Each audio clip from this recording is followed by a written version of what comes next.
Hello, my name is Rashawn Ray, and I'm an assistant professor of sociology at the University of Maryland. I'm currently a Robert Wood Johnson Health Policy Research Scholar at the University of California, Berkeley, in conjunction with UCSF. I should also add that I'm a recent alumnus of Indiana University. I obtained my PhD in the Department of Sociology, so go Hoosiers. I want to thank Joanne Namey and her staff for asking me to be with you today. And finally, I definitely want to thank you, the students, for coming and joining me. I hope that this will be an enlightening experience as we talk about diversity over the next hour or so. The title of the talk today is Embracing Diversity, a win-win proposition for everyone. The roadmap is as follows. We're going to talk about the importance of diversity. Then we're going to talk about the importance of diversity for you.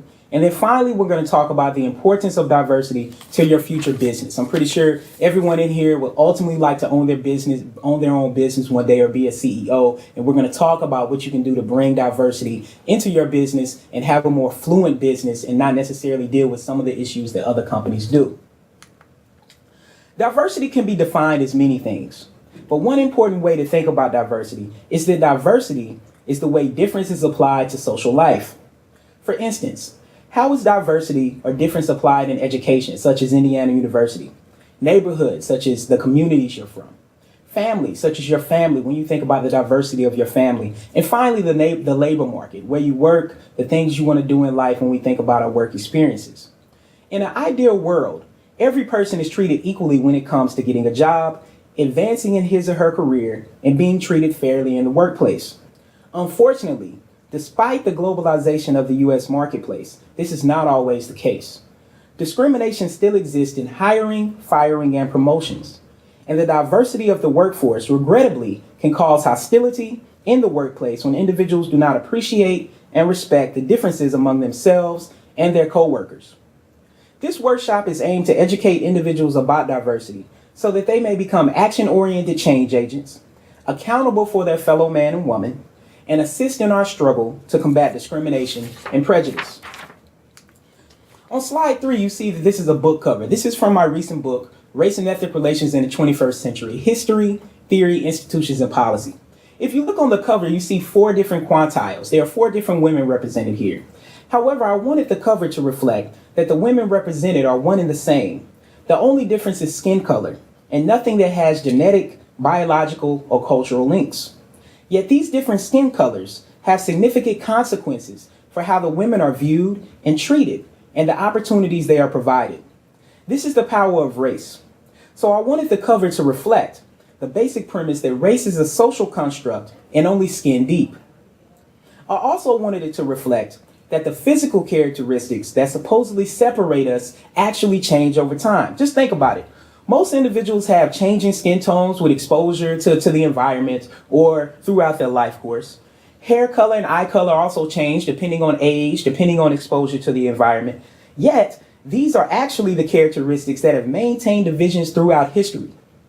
Since race is real in its consequences, meaning its outcomes, what happens when we think about the consequences of race, individuals assume that race is simply a social construct and also must be in its circumstances, meaning its origins, meaning where it actually comes from. Therefore, it is important to convey that race has real structural consequences for individuals outside of genetics, biology, or culture. Let's look at a few examples where we've seen blatant forms of personal and institutional racism in everyday life, even today. As you see on slide 5, this is actually an image from a Clemson University party where some students decided to throw what they call a gangster party.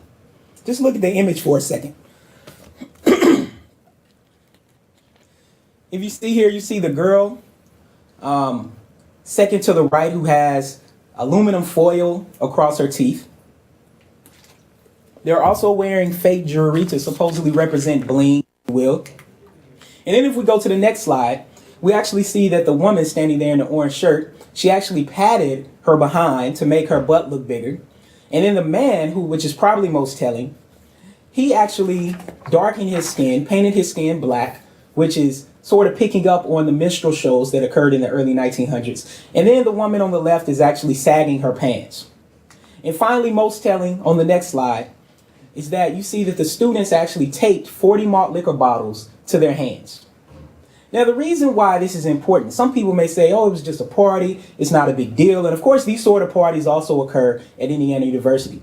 Well, the reason why it was important in this case is that this actually occurred on Martin Luther King Jr.'s holiday.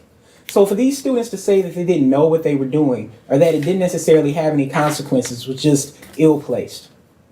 So let's look at what happens even outside of the university context. This was from a Department of Homeland Security Halloween party. We see that this particular employee actually won the contest for donning a prison costume, including dreadlocks and making his skin, again, darker than it actually is. And so here we have blatant examples of what we would consider prejudice. Prejudice is the interpersonal hostility that is directed against individuals solely based on their group membership. Prejudice consists of the rejection of certain individuals simply because of their group membership. Now let's turn to the next slide. We see on slide 10, this is a classic example of discrimination. You see the little yellow duck basically getting punked by all of the black ducks. They won't let him on top of the stone. So here, this is an example of discrimination. This is how things work. You have a group mobilizing against an individual of another group. But of course, this is a funny example. We could think about animals doing this sort of thing as well when we think about this bird situation. But how about in real social life? Well, Diva Pager, who is a sociologist at Princeton University and had what was become an instant classic book called Marked, what she did was she did an oddity study where she had 4 different groups of people, 2 groups of black men, 2 groups of white men. In one group, or in 2 groups, 1 black, 1 white, these individuals had a previous criminal record for misdemeanors, low-count felonies, etc. In the other group, she had individuals who did not have a criminal record. That was what she wanted to know. She wanted to know what was the impact, what happened to felons trying to re-enter the labor market. She simply included race as another control variable, as a way to just sort of look at what's going on. What she found was completely startling. So she sent these men out, had them shave their hair the same. She had them basically look the same. Their resumes were exactly the same. Sent them to tons of employers. And what she found was truly, truly startling. Not only did whites without a criminal record get hired more than blacks, but whites with the criminal record got hired more than blacks without a criminal record. This is a classic example of discrimination in current life. And discrimination is the unequal treatment of individuals based on their group membership. And discrimination, unfortunately, falls along racial, ethnic, and religious lines. If we look at slide 14, what we see is from the EEOC, the Equal Employment Opportunity Commission, the charges that were filed when it comes to discrimination. If you look at this simple graph, you see a few things. Well, first, you see that race is well represented at 35% of the cases. Gender is represented at about 30% of the cases. And then retaliation at about close to 30% of the cases. In fact, the recent 2011 data actually shows that retaliation passed race when it comes to discrimination charges. And we also see that these other ones are represented well as well. Disability, age, religion, and national origin. So we see that discrimination in the workplace is clearly a big issue. Now, why is this important for you as a future business owner? Well, workplace discrimination costs a lot of money. If you look here, this was from the 2006 data. Age discrimination resulted in over 16,000 charges and over $51 million recovered, meaning this is the penalty that employers had to pay for their employees getting discriminated against. We can see a similar pattern for discrimination, national origin a little bit lower, but then we look at racial discrimination, 61 million. We look at religious discrimination, a lot lower at a little less than 6 million, but then look at gender-based discrimination, close to $100 million recovered when it comes to that. And a bunch of that also has to do with sexual orientation discrimination. Studies find that upwards of about 40% of individuals of the LGBT community are discriminated against on their job. They were denied a promotion or given negative performance, verbally or physically abused, and reported receiving unequal pay or benefits. So we see that this is clearly an issue. So why is diversity important for you? Well, a diverse workforce generally leads to happy employees, satisfied clients, and less discrimination, which in turn transforms the organization into a more productive company. By following the steps that I'm about to lay out, a company can utilize the value of a diverse workforce to add to their bottom line. Businesses that promote diversity in today's global marketplace are better able to attract and retain the best talent. The labor pool has never been as diverse as it is today. Employing a diverse workforce allows a company to utilize the potential within the job market to its fullest and contributes to overall economic growth and prosperity. Differences among coworkers should not divide a workplace. Rather, differences among coworkers should be used to foster creativity and innovation, thereby driving profitability and business success. With this in mind, I will explore what a company can do to foster diversity in the workplace. Diversity was thought to refer to an assortment of races, ethnicities, genders, ages, disabilities, and even sexual orientations. A definition of diversity, however, should not be constrained by traditional categories such as these. Such a definition should also include categories such as religion, educational level, life experiences, geographic location, such as being in the Midwest where you are, or being on the West Coast in the Bay Area like I am. Technology is just great. Thanks, Gabe, for pulling all this stuff off. Socioeconomic background, marital status, and work experience. Indeed, each person employed by a company possesses unique qualities that encompass many factors. So if we look on slide 17, this was actually from Indiana University last year or a couple of years ago, Privilege Walk Diversity Days. This was something that I helped to institute at Indiana University while I was there working at the Office of Women's Affairs and working with Student Affairs. And we're going to actually play this exercise. I'm just curious if anyone has played this exercise before. If you have, just keep it quiet about what we're going to do, and I'm going to explain it real quickly. So this is called a privilege walk. What you're going to do is the facilitators are going to read off a list of statements. If this statement applies to you, they're going to tell you to either walk forward or walk backwards. So what I want you to do at this time is stand in a straight line. I want everyone to stand in a straight line, shoulder to shoulder, foot to foot. I also want you to close your eyes, because this is going to be an exercise where you're not going to see where you're going. You're just either going to step forward or step back. And so now the facilitators are going to take over. They're going to play this game for a while. You're then going to discuss it. And I hope that it's going to make you think a little bit differently about diversity. So we'll reconvene after you guys finish playing the exercise. All right, I hope that you enjoyed the exercise that we just conducted, the privilege walk. I hope it made you think about where you're from, the privileges you've been given, the sacrifices that your parents and their predecessors have made, but then also some of the issues that relates to structural inequalities when it comes to race and class and gender, sexuality, and disability.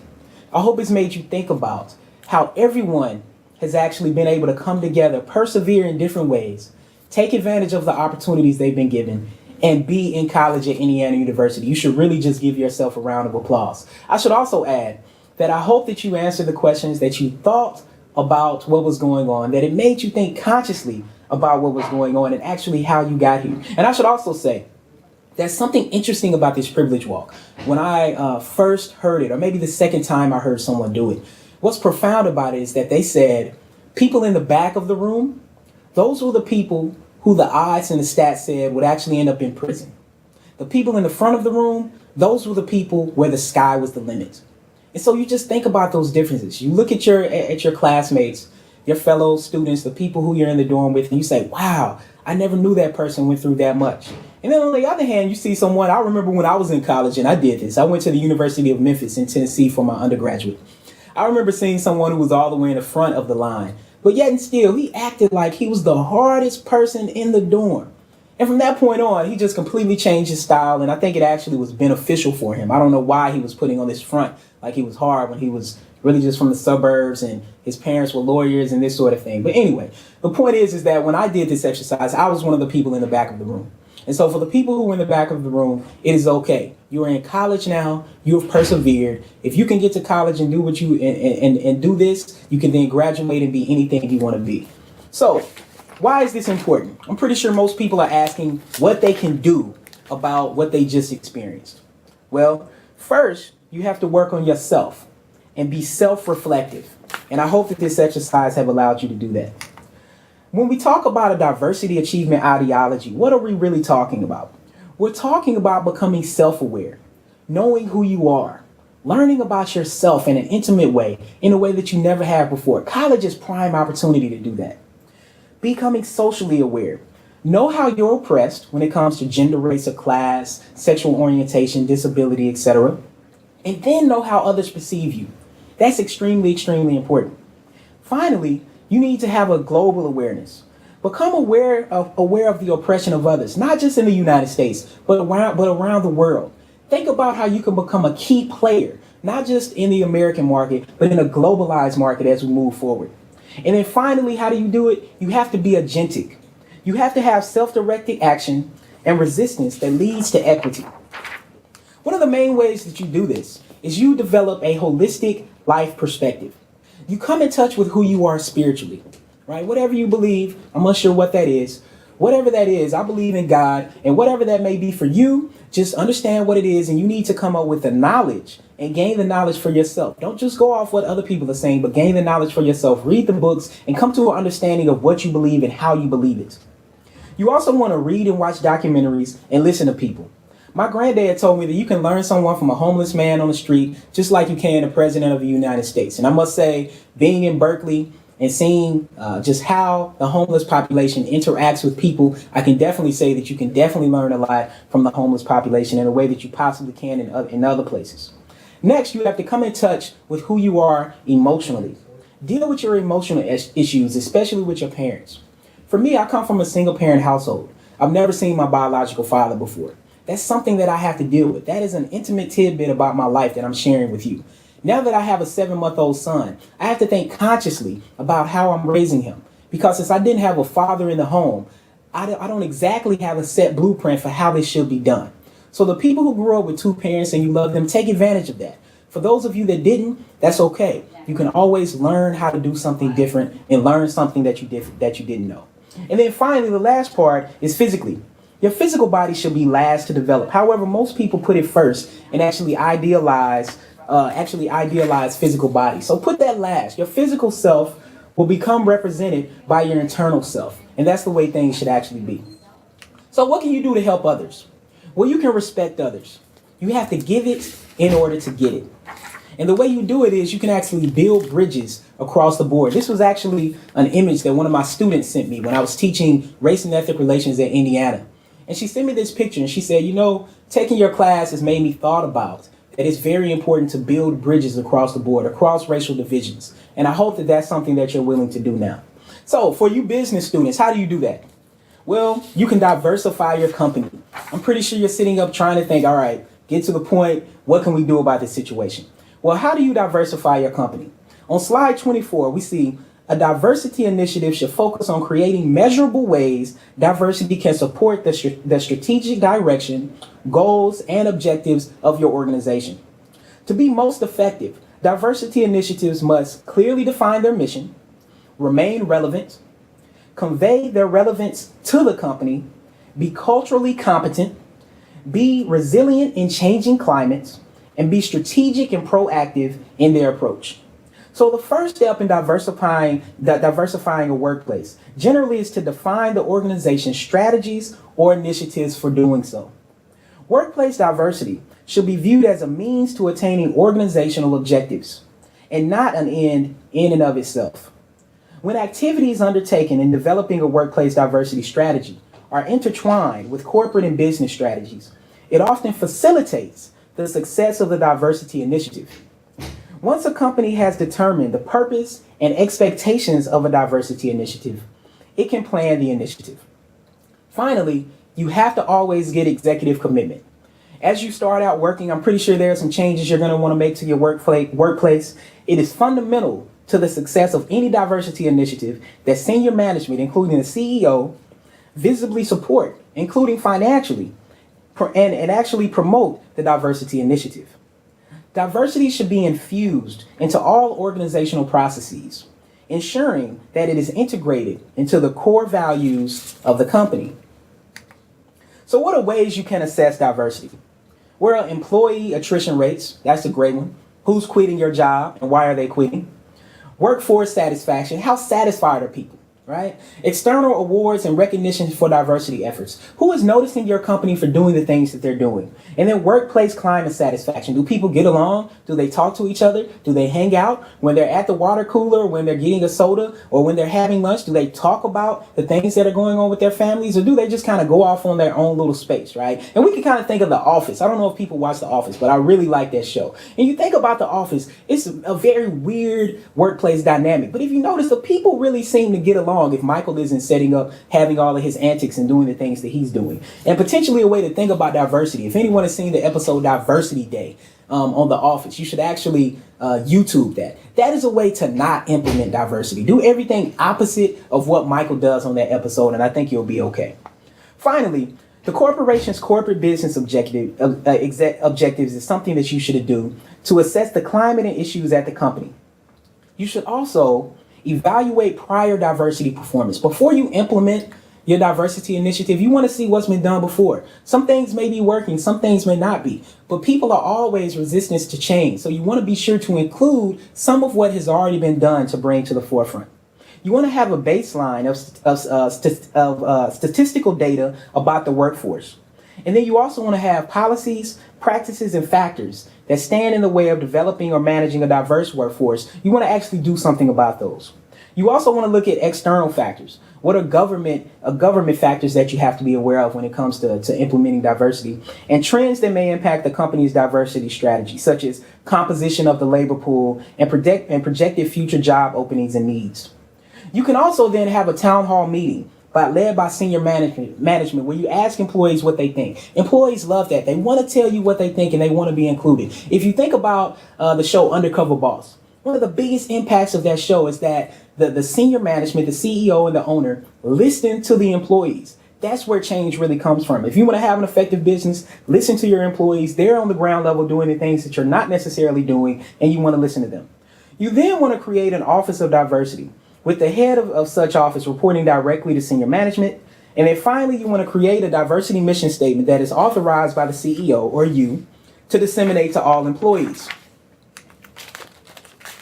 So fostering diversity in the workplace, how do you do it?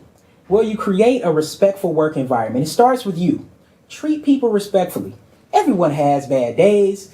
I didn't get any sleep last night. That doesn't mean I come in here and pout to you on the video that I didn't get any sleep last night because my baby didn't want to go to sleep because he's not feeling well. Instead, you still have to come and do your job. So you have to take that in mind. So if you respect other people, they start to reciprocate that and they follow your leadership.